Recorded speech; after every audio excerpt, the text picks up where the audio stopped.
Il est possible d'utiliser la méthode de soustraction par colonne lorsqu'on souhaite soustraire des nombres décimaux.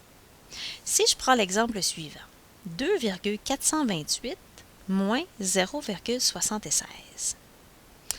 Avant d'effectuer cette soustraction-là, je peux d'abord me demander quels sont les nombres en jeu. Bon, 2,428, c'est 2 entiers, 4 dixièmes, 2 centièmes et 8 millièmes. Ou en fait, on pourrait dire que j'ai 428 millièmes. Le nombre que je veux soustraire, c'est 0,76. Lui n'a pas d'entier, il a 7 dixièmes et il a 6 centièmes. Si je remarque, ici, à droite de ma virgule, j'ai 3 positions, alors que dans ce chiffre-ci, ce nombre-ci, j'en ai seulement que 2. Alors, je vais devoir être prudente lorsque je vais utiliser la méthode de soustraction par colonne. Donc, 2,428 moins le 0,76, eh bien, les entiers vont devoir se retrouver sous les entiers du nombre 2,428. Les dixièmes du nombre 0,76 vont devoir se retrouver sous les dixièmes du nombre 2,428 et les centièmes du nombre 0,76 vont devoir se retrouver sous les centièmes du nombre 2,428. Alors, une fois que je me suis assurée de ça, que j'ai placé mon opérateur de soustraction dans la marge de gauche, que j'ai tracé mon trait horizontal, eh bien, je peux commencer ma soustraction. Petite chose, on peut placer un 0 à la position, en fait, qui est inoccupée par l'autre nombre. Alors, dans ce cas-ci, on n'a pas de millième. Il est représenté, en fait, par un 0.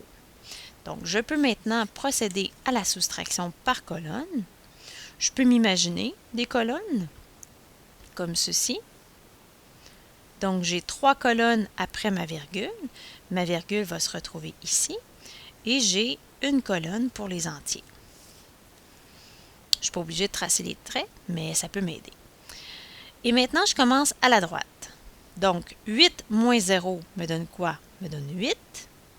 2 moins 6, eh bien, étant donné que le chiffre du bas est plus grand que le chiffre du haut, je vais devoir emprunter à la position immédiatement à gauche du nombre du haut.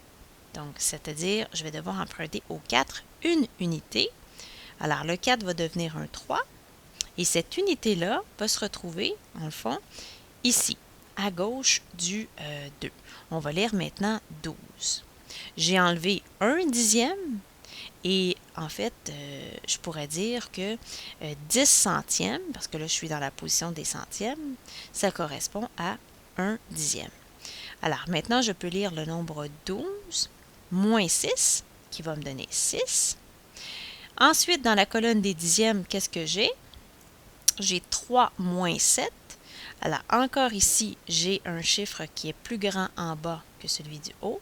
Qu'est-ce que je fais?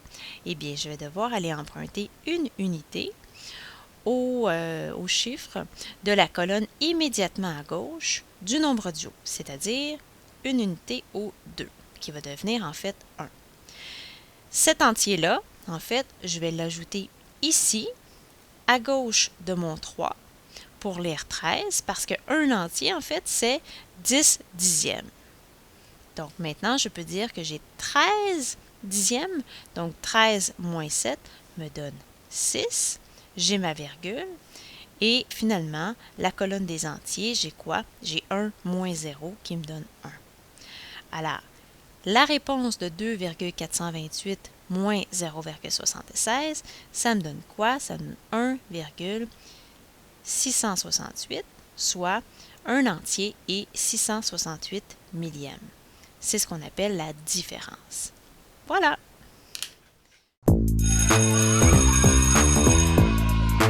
Il y a des jours où on a vraiment besoin d'un coup de pied pour faire nos devoirs, mais il y a des moments où on a surtout besoin d'un coup de main. Pour ça, il y a Allo Prof, des enseignants super cool répondent à tes questions du lundi au jeudi de 17h à 20h. Tu peux les rejoindre par téléphone au 1-888-776-4455 ou dans leur cyberclasse sur alloprof.qc.ca. Et la bonne nouvelle, C'est que c'est gratuit. profite-en! Profites-en!